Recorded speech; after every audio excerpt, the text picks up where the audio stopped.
Good evening. I'm Harold Holzer. I'm the director of Roosevelt House. I'm going to take just a minute here because we have so much on our program.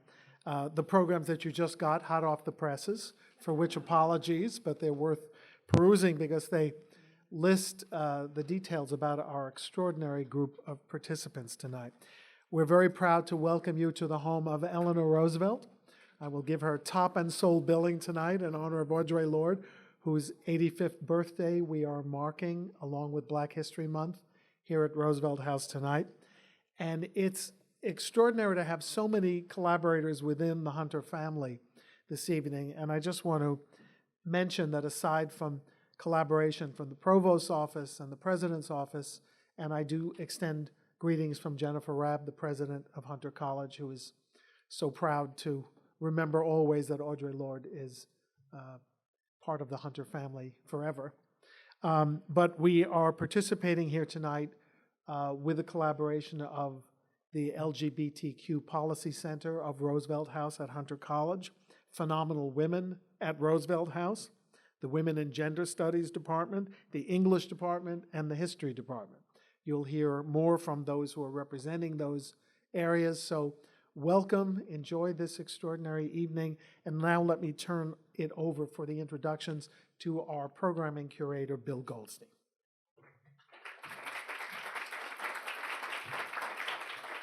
Thank you, Harold, and thank you all for being here. I won't say too much about Audre Lorde because I think the panelists who knew her better than I certainly, I never met her, so I am here to learn as much as I can about her. But what I do want to say is that she had a lot to do, obviously, with Hunter College, where she attended college here and graduated in 1959, and also had significant events in her life happen here in this building at Roosevelt House. She was married here. The wedding reception to her husband, Edwin Ashley Rollins, was here in this building in 1962. And when she taught here at Hunter beginning in 1981, she became involved with the Audre Lorde Women's Poetry Center, which was also housed here at Roosevelt House before it took on its current incarnation as the Roosevelt House Public Policy Institute. So it's wonderful to be in this place that actually meant something significant to the woman whose life we are here to celebrate. As Harold said, she would have been 85 this month. She was the first African American and the first woman appointed Poet Laureate of the state of New York by Mario Cuomo in 1991, and she served in that capacity until her death in 1992. She said of herself that she was Black, lesbian, mother, warrior, poet.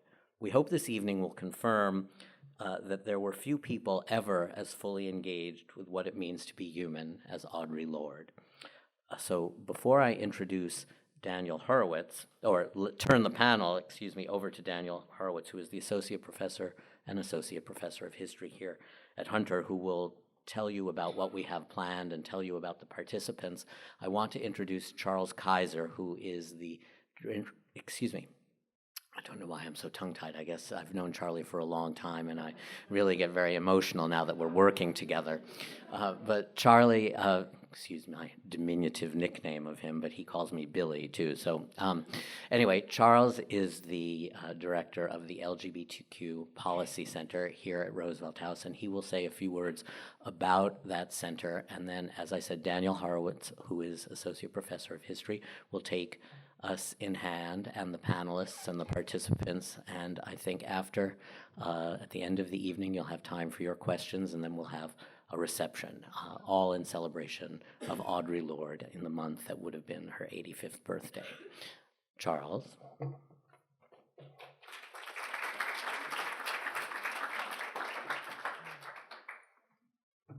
Thank you, Bill. It's a great honor for the LGBTQ Policy Center to be one of the many sponsors of this evening. Audre Lorde is a seminal figure of the gay liberation movement, and she described herself as one of the gay girls' version of the beatniks in the 1950s, but she also made what I think is the single most important observation about everything that has happened in our time, which is that the civil rights movement was the prototype for every single liberation movement which came after it.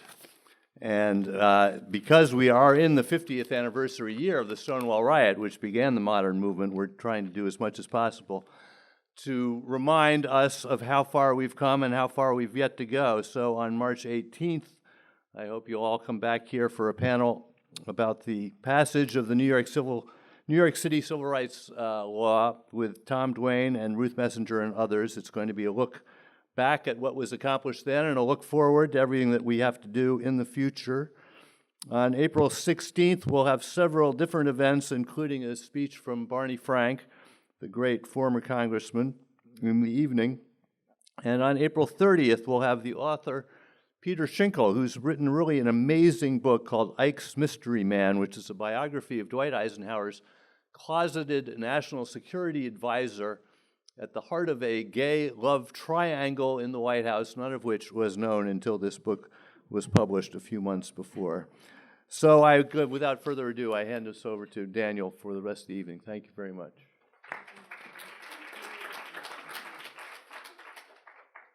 So I'm delighted to welcome you all here. Can you hear me all right like this? Yeah. So I'm delighted to welcome you all here for this evening celebrating Audre Lorde's birthday.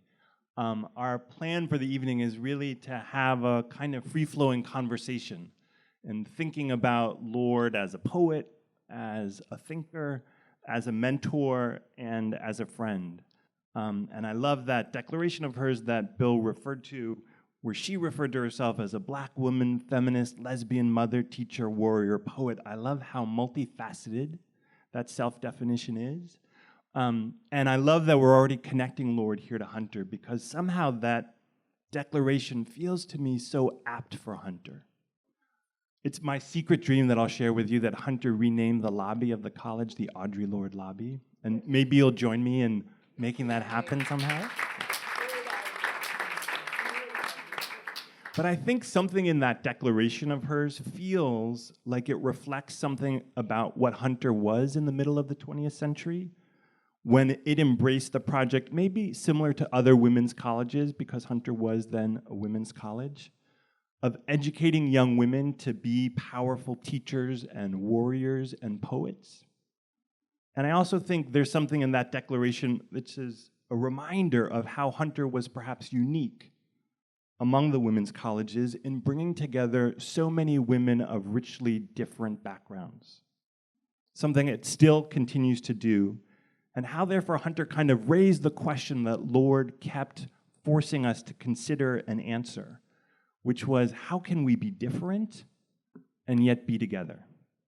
How can I be recognized as a Black woman, feminist, lesbian mother, and how can you be recognized in your fullness? How can we understand and appreciate our differences and not erase them, and yet still find our connection? That feels to me today a profound and vital challenge, certainly in this world and certainly here at Hunter as well.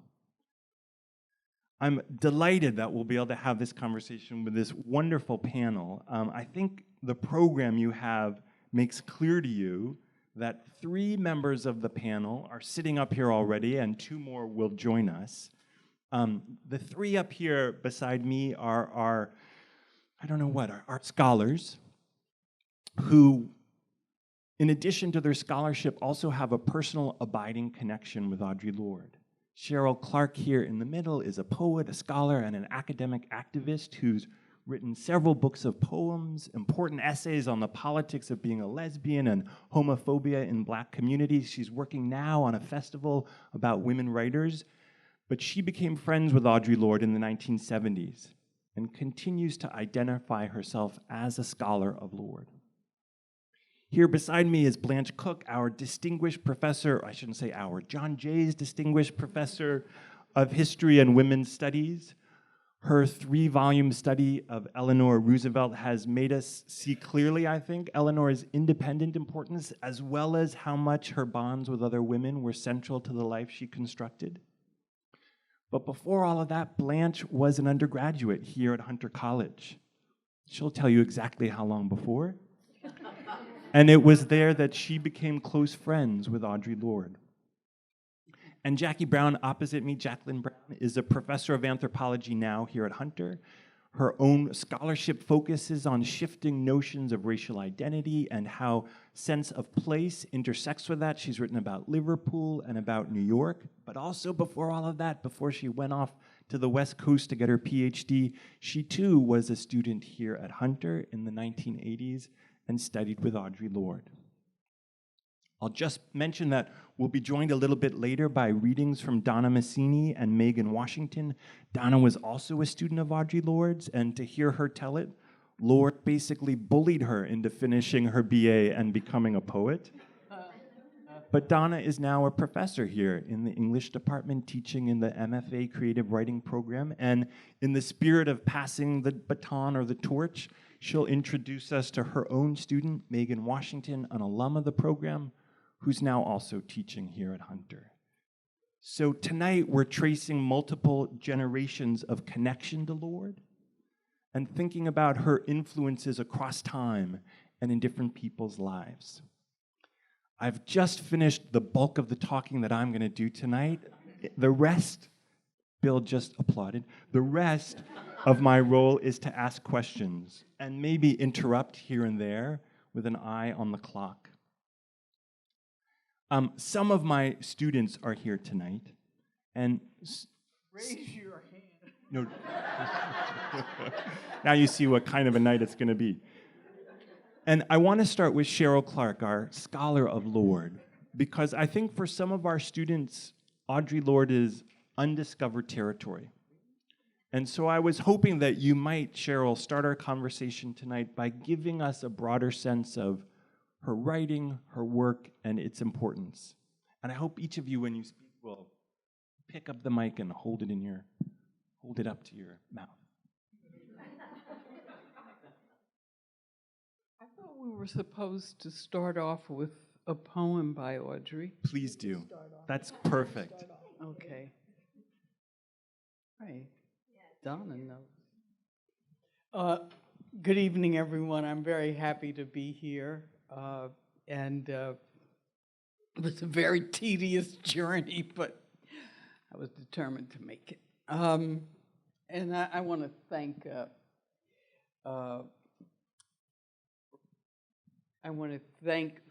whoever the organizers are for this lovely program, because I see it's a big audience.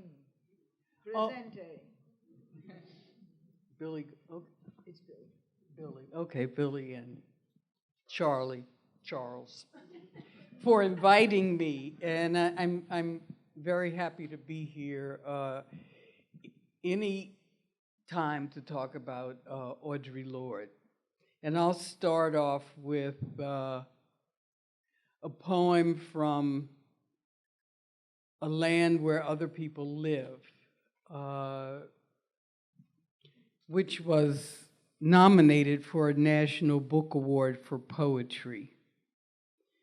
And you can see I have the original, one of the, Broadside Press, which Gwen Brooks claimed she published. Well, she paid for the publication of. She was always happy to say that. Who said it was simple? There are so many roots to the tree of anger that sometimes the branches let me start over again. Who said it was simple? There are so many roots to the tree of anger that sometimes the branches shatter before they bear. Sitting in Nedick's, the women rally before they march, discussing the problematic girls they hire to make them free. An almost white counterman passes a waiting brother to serve them first, and the ladies neither notice nor reject the slighter pleasures of their slavery. But I, who am bound by my mirror as well as my bed, see causes in color as well as sex, and sit here wondering which me will survive all these liberations. Now, when I'm teaching, I always start any class with this poem, whether it's English, women's studies, or whatever. Because I think it's important to say that this is one of the earliest iterations of intersectionality. Even before the Combahee River Collective. All right, now Daniel, so I'll just leave who said it was simple here. How did you meet Audrey? Is that what Daniel wanted to? No. Oh, because I was getting ready to say he already asked me that yesterday. But anyway, I met Audrey like around 1976, even though I told you 1973, that wasn't true.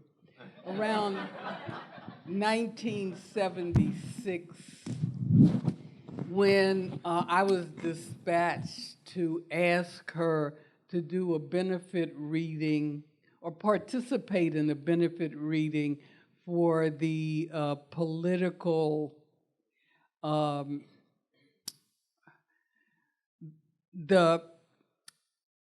for Assata Shakur, who was just about to be tried, because she was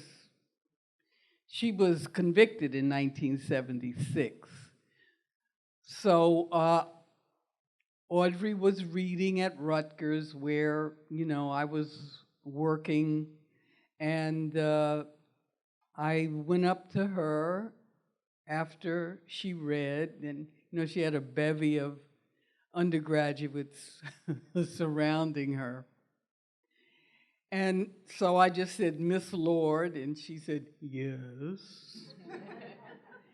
And I said, I have to, you know, so I asked, to make a long story short, I asked her if she would read for the benefit. And I do believe it was in New York. I can't remember where.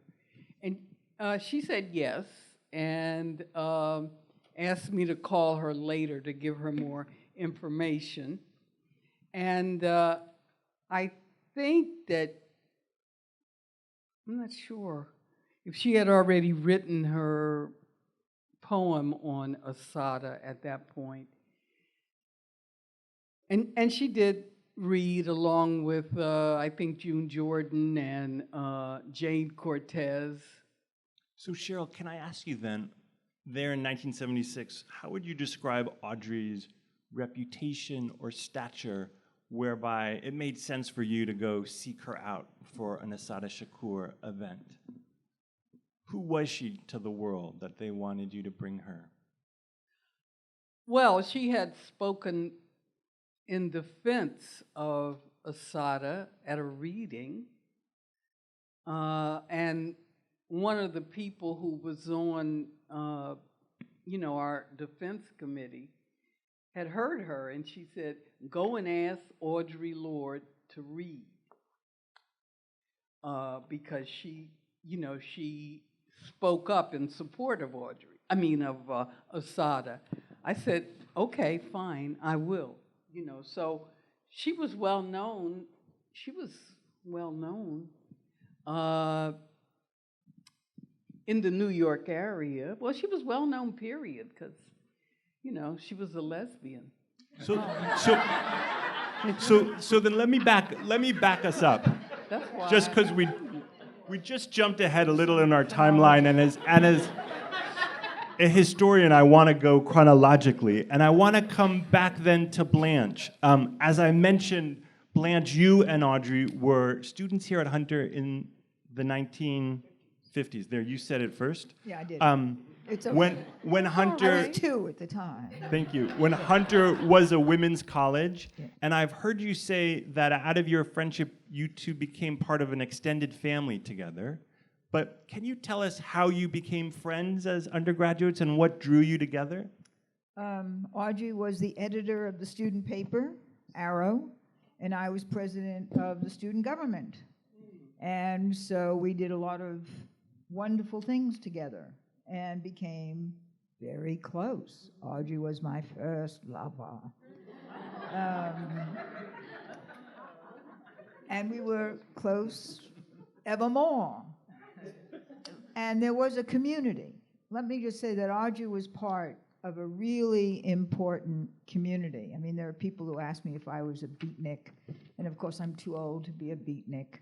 But we were bohemians in the East Village. And when you mention 1976 and how was Audrey well known, we have to bring up Diane DePrima. Diane DePrima, who is very well.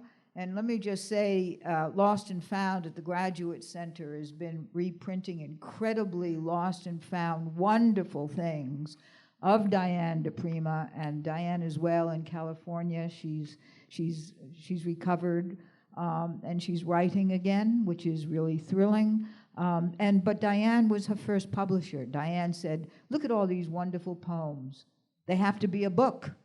And Audrey said, "What do you mean a book? There can't be a book."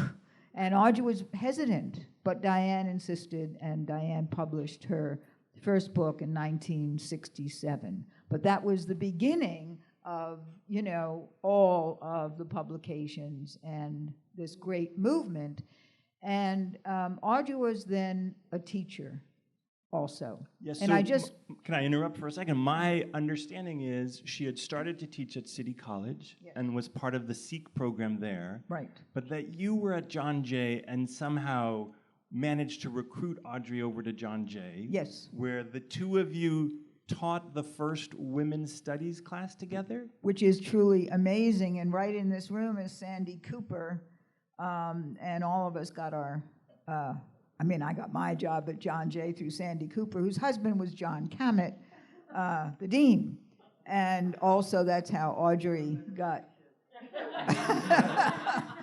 And Audrey, let me just say, Audrey and Adrienne were together at City. And what? And June Jordan. But City wasn't a really happy place. And John Jay was this amazing place. Most of our students at the time were police officers, and then with open enrollment, we started to have everybody. And Audrey always said she never went to the bars because she didn't drink. I went to the bars because I did. But the bar girls found out that we were teaching, this is 1971, that we were teaching a course called Women in Black and White, the first course on that subject, Women in Black and White, at John Jay, and all the bar girls came, and all the cops brought their mothers and wives and girlfriends and sisters. It was the most crowded classroom ever, anywhere.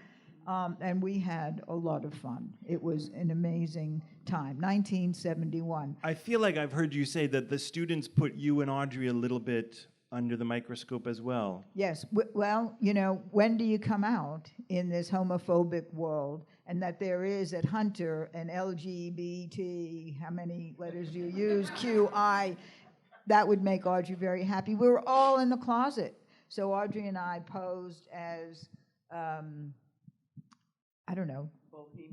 No, divorced women. Divorced women, right. We weren't out, but the girls brought us out. I mean, the bar girls brought us out. And so then we talked more What do you mean by they openly. brought you out, meaning? What do you mean, divorced women? We know who you are. That was it. We were out. I mean, want to dance? You know. So. Definitely the social dynamics of that class sound incredible, but There's my understatement. But I'm also trying to, I mean, I think many of us read and teach your guys' work, and yet I'm imagining there in 1971 you're kind of inventing it. And so I wonder if you can say what it was like there, you and Audre kind of building women's studies. We were building women's studies, and we were creating it, and we were writing. And I think it was about 1971 or 72, I did an article on, the lost lesbians in history, and Audre started to write really incredibly powerful essays, which are collected in Sister Outsider. And if you haven't read the essays in Sister Outsider, I really recommend them. And I've been very moved. By 1990, there was an I Am Your Sister conference at Faneuil Hall in Boston. Yeah. Women from all over the country and the world came to be at that conference. And so she went from being Sister Outsider to I Am Your Sister. And then Janetta Cole did an incredible collection. Janetta became president at Spelman College. And if you haven't been to Atlanta and you want to go to it, go to Spelman. There's an Audre Lorde Center, and her photograph is the whole of the back room. But her papers are there. And Janetta put together a collection called I Am Your Sister, the unpublished and collected essays of Audre. And it's in Spelman that the students at Lost and found Diotha, which is this incredible unfinished novel that Audre, she put the unfinished novel in her papers.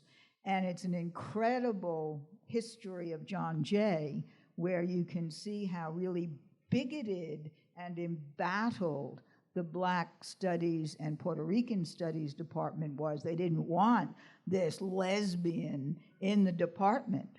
And so Audre left Black Studies and got into the English department, and then was encouraged by the Hunter faculty and the Hunter students to come to Hunter, and she left John Jay after about 20 years. I mean, wow. She was, by 82 she came to Hunter? 81? Yeah. 81.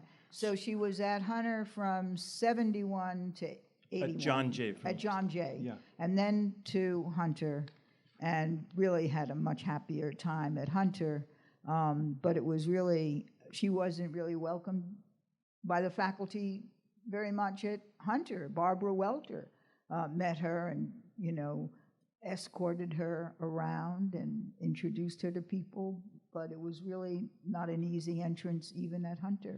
It's very interesting, the point you raise about the homophobia, and Cheryl, I wanted to ask you about it as well. I was just thinking about, here's this out lesbian poet, warrior, scholar, speaking at the Black Liberation Army event. What was the context of her being out in the 1970s, or how were the different reactions to that? I have to say something, Audre Lorde was involved with the Black arts movement as well. I mean, with those poets.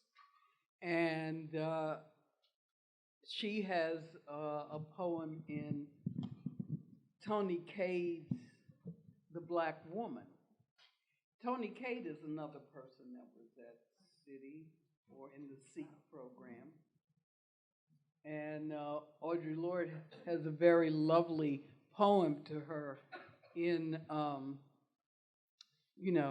Land Where Other People Live. And I said that this book was published by Broadside, which was the publisher of the Black Arts Movement poets.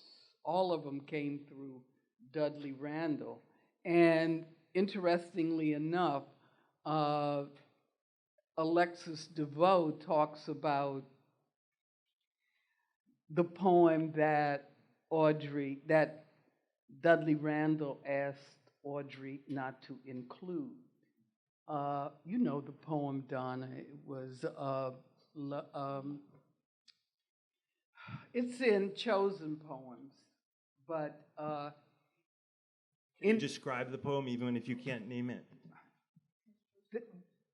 Okay. It has a lot of metaphors of digital and oral penetration. Oh, gosh. I don't want to take up any more time trying to find it. Why can't I remember the name of it?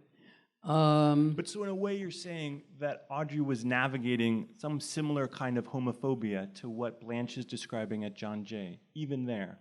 You mean even at the Black Liberation Army's program? Or in the black arts world? Oh, or in yeah, definitely, definitely. Because, I mean, he asked, Dudley asked her, Randall asked her not to, well, first of all, he asked her, what does this poem reference? You know, what kind of love? And, you know, she said love between women, and he asked her not to include it. And she agreed not to include it. I'm trying to look for it. You know the one I'm talking about, Blanche? Maybe? But you know it. I'll find it later. Love poem. That's the one. Love poem.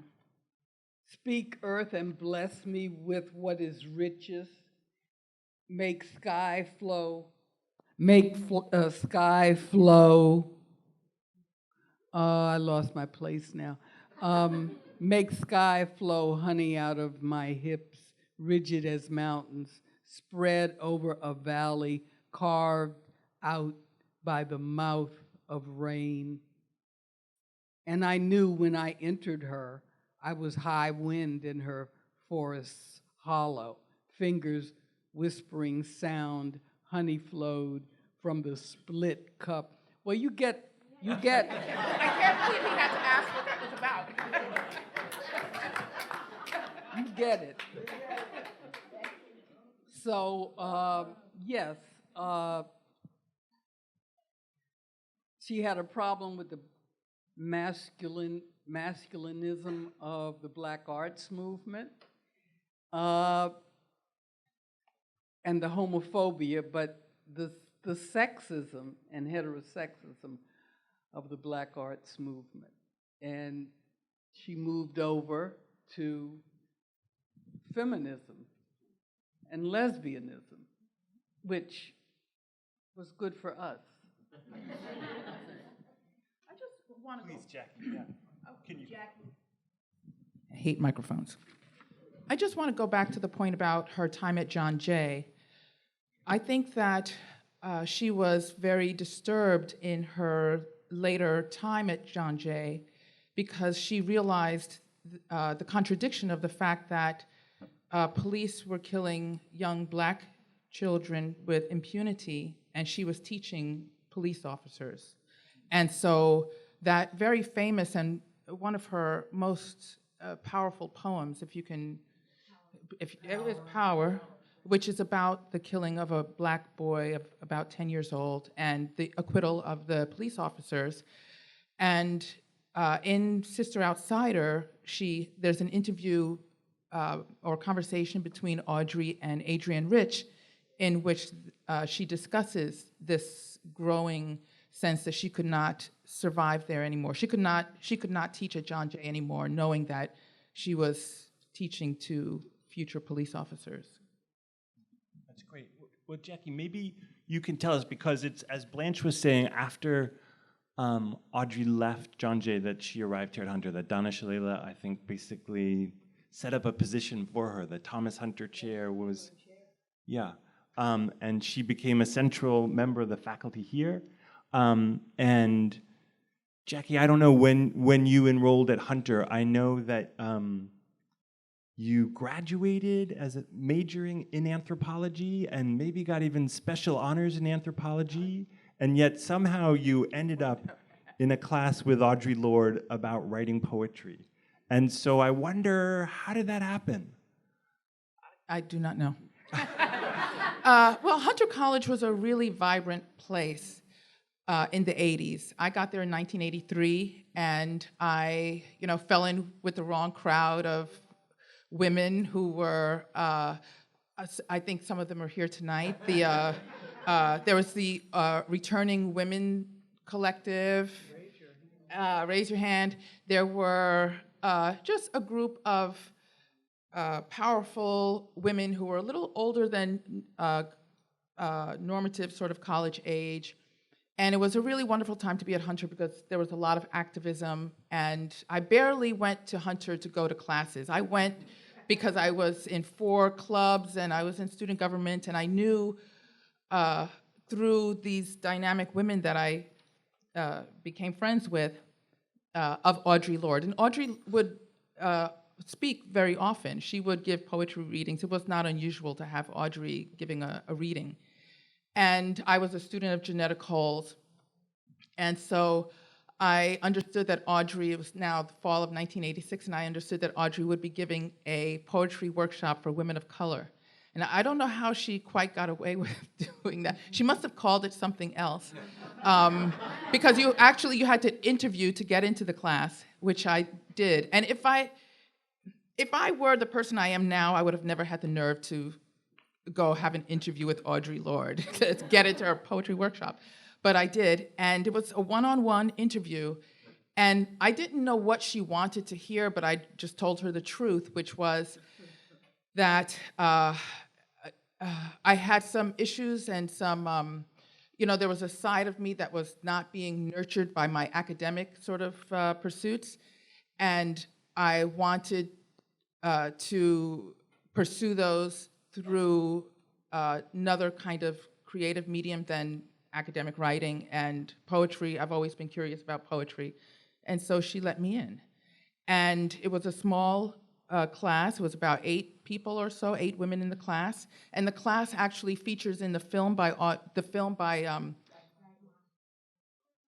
Michelle Wilkerson and Ada Gay Griffin, called A Litany for Survival. In that film, you see Audre in the class that I was in. And Audre, Audre, yes, it was wonderful. So Audre was a phenomenal teacher. She really was a phenomenal teacher on so many levels.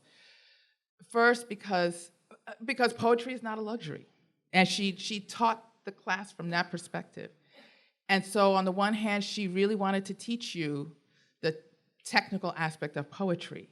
What makes a good swing line, when to use a swing line, how to cut a good image, what is a good image, what's not a good image. And she would give you examples. One example that sticks in my head is that she loved this image by Emily Dickinson, and the line goes, or it's just a phrase, and the phrase was, like ice against the bone. She talked about that phrase for about 10 or 15 minutes. And so she really was invested in teaching you how to do poetry.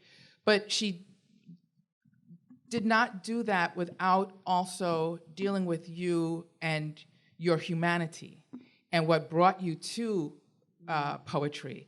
And so she was very conscious of the fact that we were young women of color who looked up to her.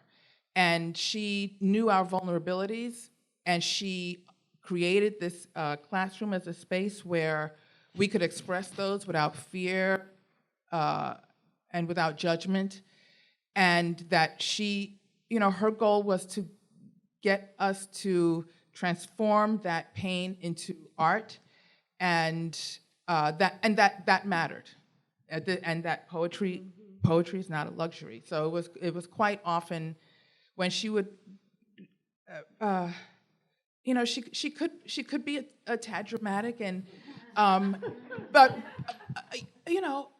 and she had that right.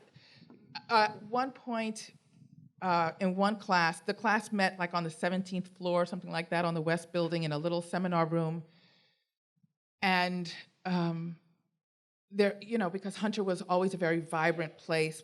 I want to say a little more then than now in terms of political activism, where on any day of the week you would have a students uprising about this or about tuition or about whatever, or about Palestine, about you name it, and every day of the week there was some activism happening on an issue, and it was out in the street. And one evening we were up there in our little cloistered classroom, and we could hear from the 17th floor this wave of crowds going, ah, ah. We couldn't make out what they were saying, but it was really intense and vibrant, and we could all hear it, so it must be about something. And at one point, Audre couldn't ignore what was happening, and she said, I want to emphasize that what we are doing here is intimately connected with what is going on down there, right?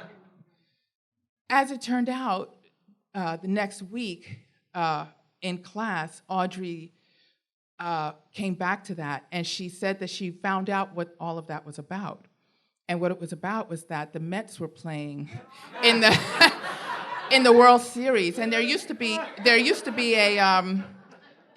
a appliance store across the street, like where the bookstore is now. Used to be, or something. There used to be an appliance store, and there were televisions, and the Mets were in the World Series, so everyone was out there, But she, and Audre reported this to us the next week, and we all had a good laugh about it. And I really think that's a precious story because, on the one hand, she really was serious. Poetry is not a luxury. And on the other hand, she could laugh at herself. And she just had a wonderful, wonderful sense of humor and was so available and approachable. And, she took the love we had for her and she treated it like it was precious. She knew what we meant to her. And she honored that. And she gave us everything we needed and more. It was I don't know what I did in another life to wind up with Audre Lorde as a professor. So that's a very beautiful reminiscence. I want to thank you for it. It really is beautiful.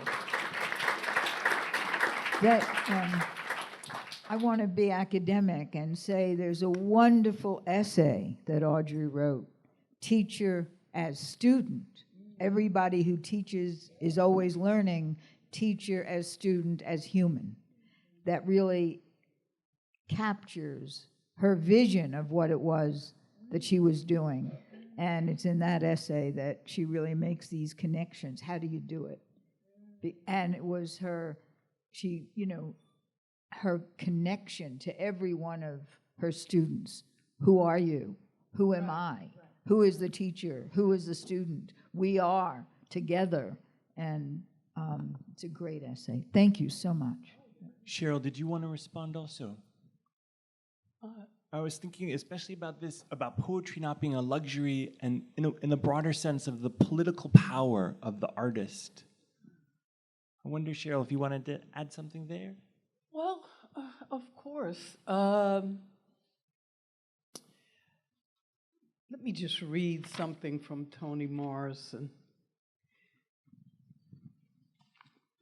Writers are key to ameliorating the climate between cultures and itinerant people for any number of reasons, principal among which is the writer's gift for teasing language, eliciting from its vernacular its porous lexicon and the hieroglyphics of the electronic screen, greater meaning, more intimacy, and not incidentally, more beauty.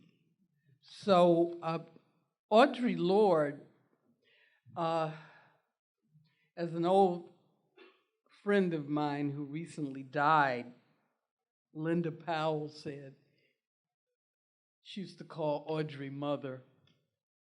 Well, she said, it's one thing you can say about Mother, if there's nothing else. She is serious about her work.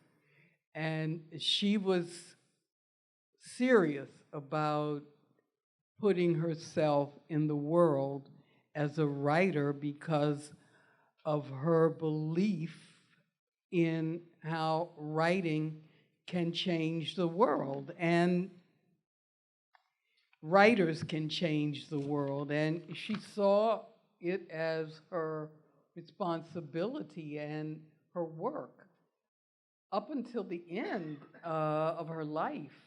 And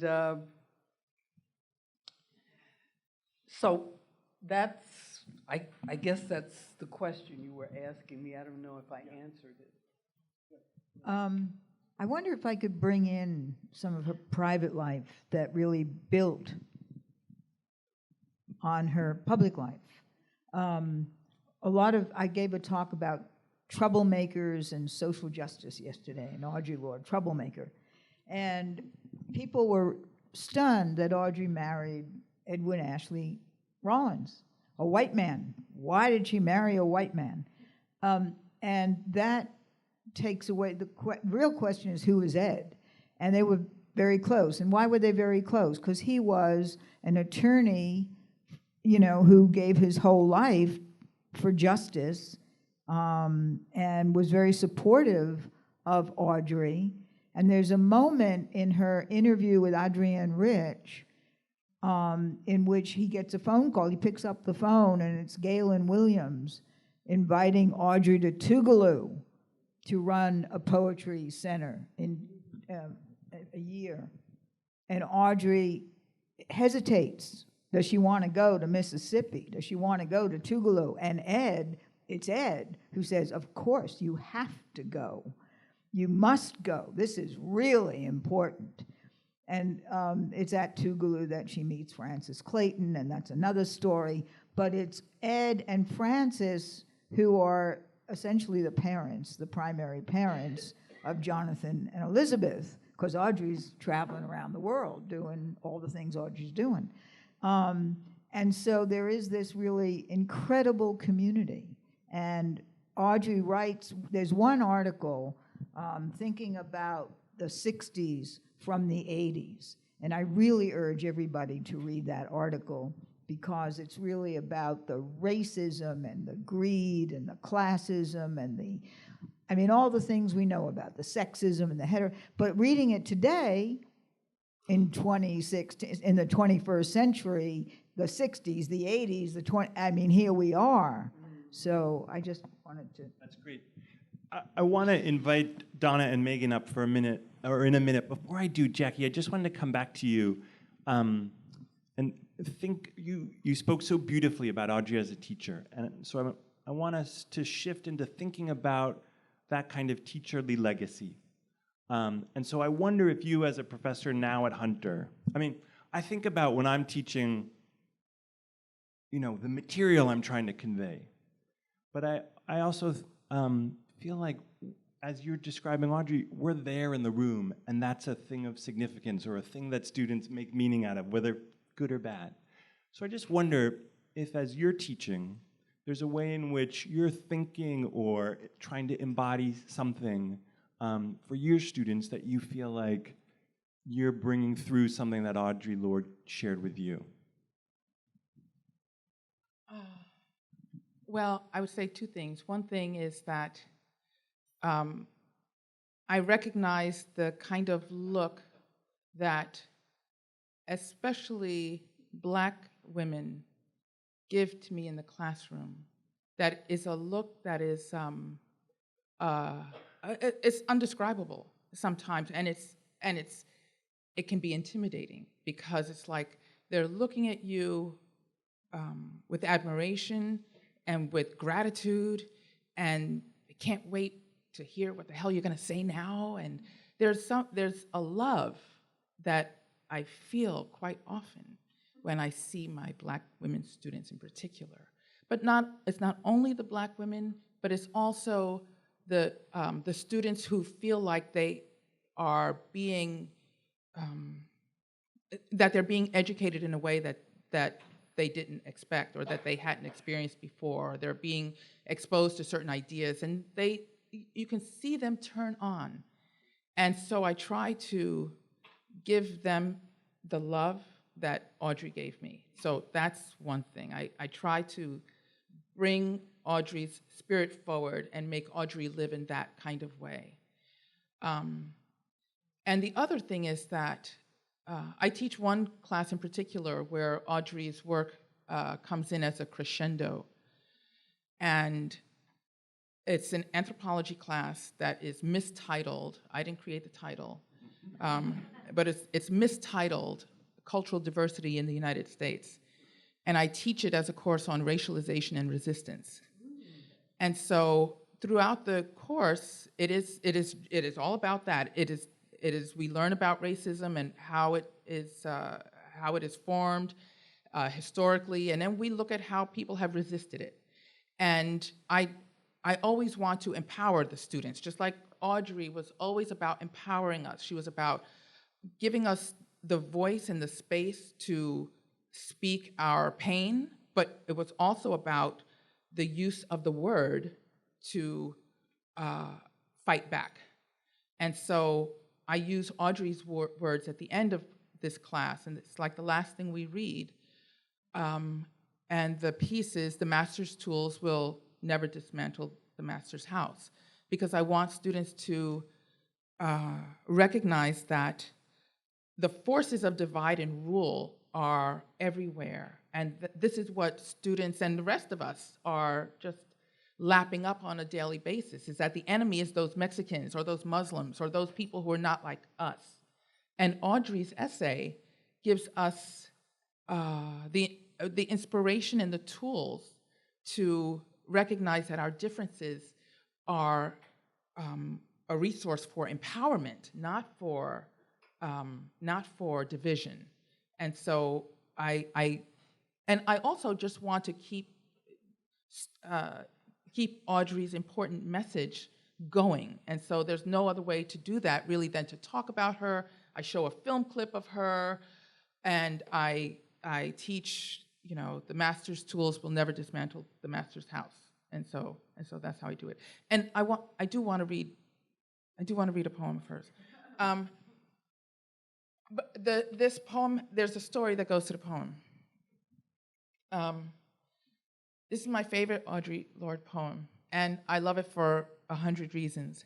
One reason is that she actually dedicated it to me in a big fat performance she gave at Stanford University. Back in like 1987 or 88, she came to Stanford when I was there for graduate school. And one thing that I love, I don't know how I got blessed to have an encounter with this amazing warrior poet, but I was not her best student. I was not prolific. I was there. I wrote a couple of poems. She thought they were kind of okay, but she was encouraging.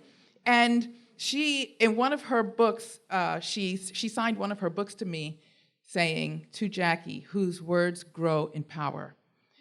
And so she's encouraging. She's not about like, why didn't you produce more? Or why don't you? She's doing her Audre inspirational sister teacher thing. And so she arrives at Stanford University to give a poetry reading, and she calls me to ask me how I'm doing, what's new, do I need anything, is everything all right? I was like, this is Audre Lorde. She must have 100 wonderful, important friends she could be hanging out with, and she's calling me to find out if I'm okay.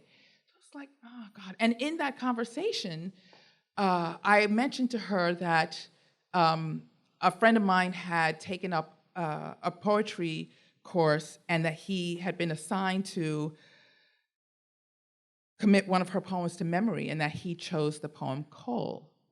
And Audre said, what a great choice. And so here comes the poetry reading, and it's in a huge auditorium, and all the beautiful women within 100 miles of that joint showed up. And it was just one of those crowds where you have to walk around and just admire the the everything, the beauty it was crazy. And so it was my 2,000 people in this place. And so Audre gives an amazing reading. She read Power. And as she's reading Power, there's an earthquake. There's an earthquake. And we are, now, mind you, an earthquake is scary, but it's even scarier in an auditorium because the sound is, you've never heard anything like this unless you've been in an earthquake in an auditorium. And Audre was in the middle of reading Power, and Audre Lorde rose above the sound of an earthquake. She did not stop reading the poem. And there were people like fleeing. And there was like this general kind of like, it was over the top as an experience. And, but Audre read above the sound of an earthquake. And then the earthquake ended, she's still reading. And then there's this collective like, when the earthquake was over, there was like this collective sigh and release. And then, so this is clearly the most amazing reading anyone has ever attended. And then she keeps going. Then finally, someone at the end of the reading, she takes a few questions, and someone asked her if she would read from one of her previous published books. And she said, "Well, I didn't bring any of them with me. I don't know. I wasn't really prepared for all that." And the guy was like, held up all of her books. Like, and so Audre said, "Oh, okay." She said, "I'll read Cole." And then she said, Jackie, are you here?" Like, yes, I'm right here. And so she said, "This is for you." But meanwhile, it was really for my friend, so I pointed to my friend, and actually he was looking at my friend when he said, "This is for you." But in any event, everyone in the audience thought it was for me, so basically it was. I want to say why I love this poem so much, which is not because Audre Lorde did that, but because it shows the power of the word. This poem to me shows Audre capturing the multi-layered dimension of the life of words, and that the words are not just one thing. And to me, it's like the embodiment of her saying, her wisdom, that poetry is not a luxury. So this is Cole.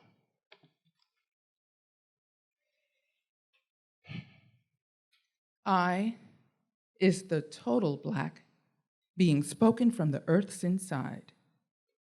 There are many kinds of open, how a diamond comes into a knot of flame, how sound comes into a word colored by who pays what for speaking. Some words are open like a diamond on glass windows, singing out within the passing crash of sun. Then there are words like stapled wagers in a perforated book, buy and sign and tear apart, and come whatever wills all chances, the stub remains, an ill-pulled tooth with a ragged edge. Some words live in my throat, breeding like adders. Others know sun, seeking like gypsies over my tongue to explode through my lips like young sparrows bursting from shell. Some words bedevil me. Love is a word, another kind of open. As the diamond comes into a knot of flame, I am black because I come from the earth's inside. Now take my word for jewel in the open light.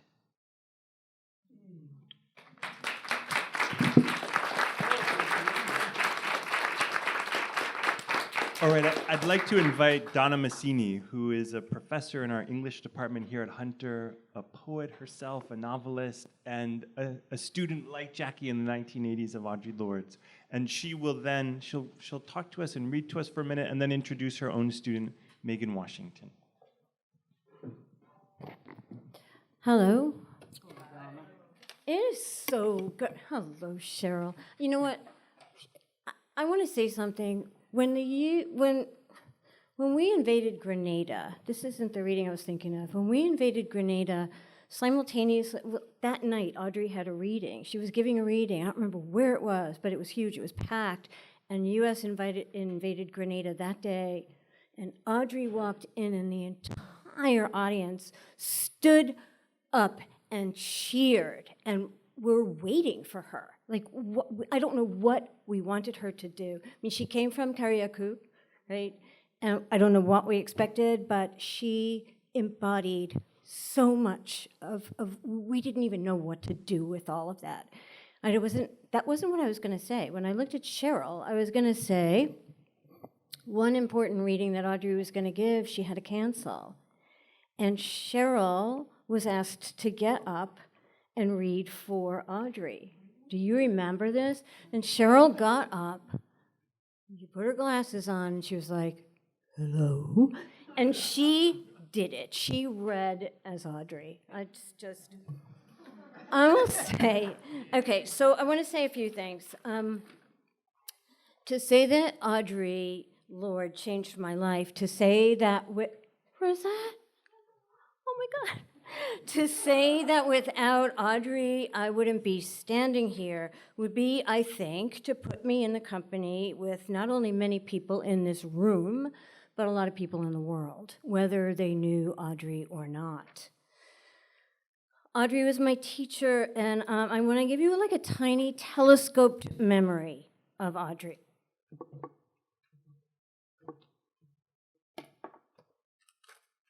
This is the uses of the erotic. This is a little pamphlet that somebody gave me. I had no idea who Audre Lorde was. It was probably 1980 or 81. They gave me this on my birthday, and I had no idea who Audre was, and there was no Google at the time. So, you know, I just lived with this, carried it around. And was serving drinks one day at the Public Theater for an Audre and Rich reading. I was actually pouring little cups of wine. And someone said, that's Audre Lorde over there. And I left my little spot. I went right over. I was so fearful at the time. I don't know what possessed me. I went over to her and I said, you're Audre Lorde. And she was like, come and study with me. And I was like, study what? You know, what? And I said, well, where do you teach? And she said, I teach at Hunter College. Now, I had left Hunter for about 6-8 years with 2 incompletes shy of my degree. And I was like, Hunter, but she said, come and study with me. So I found her. I found her class. I went to her class. There was Jewel Gomez in the corner somewhere, and there was people. I mean, Audre, there were 50 people in that class. We didn't have 6 people. There were 50 people. I audited her class for about a year. And one day Audre said to me, you need to go for your MFA in poetry. And I didn't know what that was. And I said, well, you know, I don't have my undergraduate degree. And really, I thought Audre was going to kill me. And she was like, what do you mean you have been auditing my class? You are going to finish your degree, and then you're going to go study with one of those people I hate. You're going to go and study library science, or you're going to get your MFA in poetry. And you don't say no to Audre. You don't. She was tough. She was loving. She was so tough as a critic of my poems. She was really hard. Sometimes my students, I want to tell them, do you know what Audre would say to this? But she said to me at one point, so now you have 2 mothers on Staten Island, one black and one white. And she really, I think that, you know, she said so many things. Poetry is not a luxury. The master's tools will not dismantle the master's house. We were never meant to survive, she said. But one of the most important, your silence will not protect you. But one of the most important things she ever said to me personally, which was why she was such a good teacher for me, she said, do not think I am a myth. And do not think that I have done everything because I am fearless. Everything I've done in my life, I have done in spite of tremendous fear. And that spoke to me. And that was Audre. Before I read this poem, Power, and I'm kind of promising that there's not going to be an earthquake, Before I read this poem, I want to say that Audre would walk into a classroom and say, Eleanor Bumpers. Eleanor Bumpers. And we would look. It would be the way we would walk into a classroom today and say Celia Bland, Sandra Bland, right? She forced us to interrogate and to show up and to investigate. And she told us how sometimes she would be so angry and enraged that she would pull the car over to the side of the road to write because she was afraid she would crash the car and kill someone. This is a poem called Power. The difference between poetry and rhetoric is being ready to kill yourself instead of your children. I am trapped on a desert of raw gunshot wounds and a dead child dragging his shattered black face off the edge of my sleep. Blood from his punctured cheeks and shoulders is the only liquid for miles, and my stomach churns at the imagined taste while my mouth splits into dry lips without loyalty or reason, thirsting for the wetness of his blood.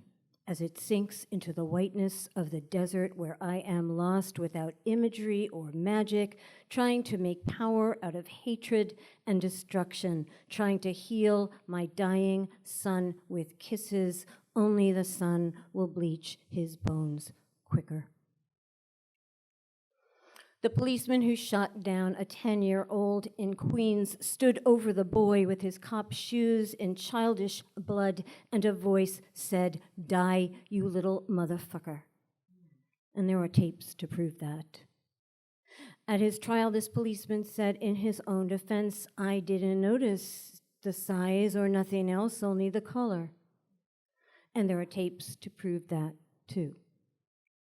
Today, that 37-year-old white man with 13 years of police forcing has been set free by 11 white men who said they were satisfied justice had been done. And one black woman who said, "They convinced me," meaning they had dragged her 4'10" black woman's frame over the hot coals of 4 centuries of white male approval until she let go the first real power she ever had and lined her own womb with cement to make a graveyard for our children.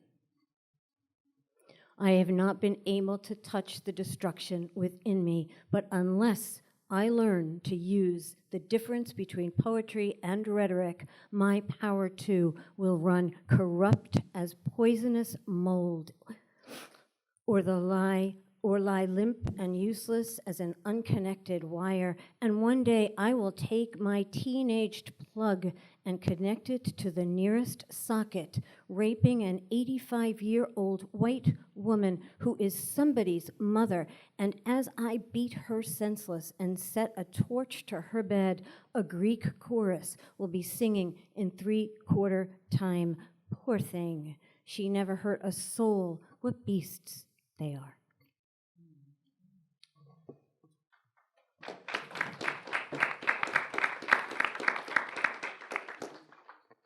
I miss her. We need her, and we have her poems. And now it is my real privilege and pleasure to introduce Meagan Washington, a wonderful young poet who, continuing the legacy, was my student at Hunter and who is herself now teaching at Hunter. Meagan, come on up.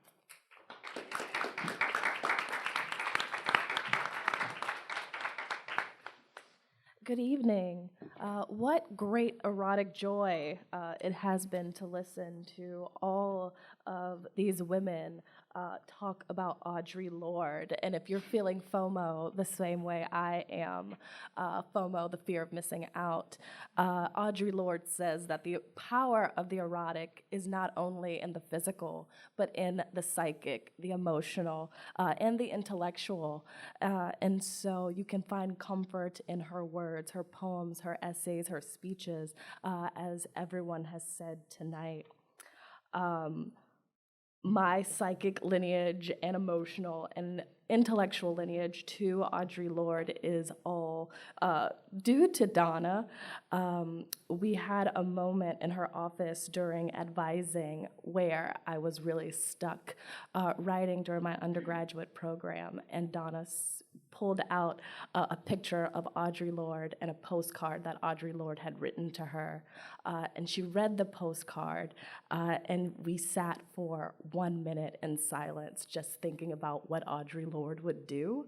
And so that's really stuck with me for a very long time. And it really brought me a lot of comfort to be in the midst of both of these great women.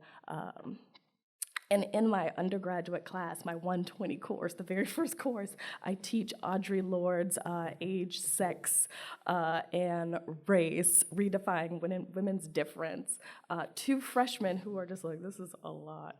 But, but that's perfectly fine for me because it's a lot to deal with, all those intersections. And so tonight I want to read Audre Lorde's poem, Dahomey, that she had written in Albany in Africa while visiting a museum. The epigraph of this poem says, "In spite of the fire's heat, the tongs can fetch it." It was in Abomi that I felt the full blood of my father's wars, and where I found my mother, Abulisa, standing with outstretched palms, hip high, one breast eaten away by worms of sorrow, magic stones resting upon her fingers, dry as a cough. In the doorway of the brass workers, 4 women joined together, dyeing their cloth, mock issues, iron quiver, standing erect and flamingly familiar in their doorway, mute as a porcupine in the forest of lead. In the courtyard of the cloth workers, other brothers and nephews are stitching bright tapestries into tales of blood. But thunder is a woman with braided hair, spelling the Faz of Shango, asleep between sacred pythons that cannot read nor eat the ritual offerings of the Asin. My throat is in the panther's lair, unresting. Bearing 2 drums on my head, I speak whatever language is given to sharpen the knives of my tongue. The snake is aware, although sleeping under my blood. Since I am a woman, whether or not you are against me, I will braid my hair, even in the seasons of rain. Thank you.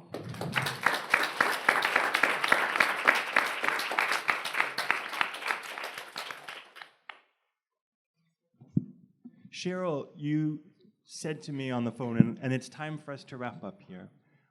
You said to me on the phone that Audre's words are words that you return to, and I know Jewel Gomez says the same, and I think many people do.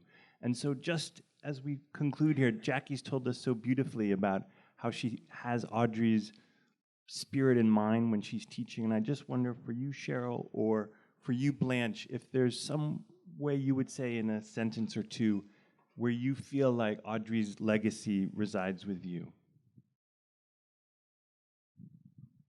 Well, yes, just simply. I'm sorry. Yes, just simply, it does reside with me, and it resides with many of us because many of us return to Audre. I'm going to be, and I no longer live in Jersey City as I used to. I live in the Catskills. Blanche and Claire have been there. They know what kind of place it is.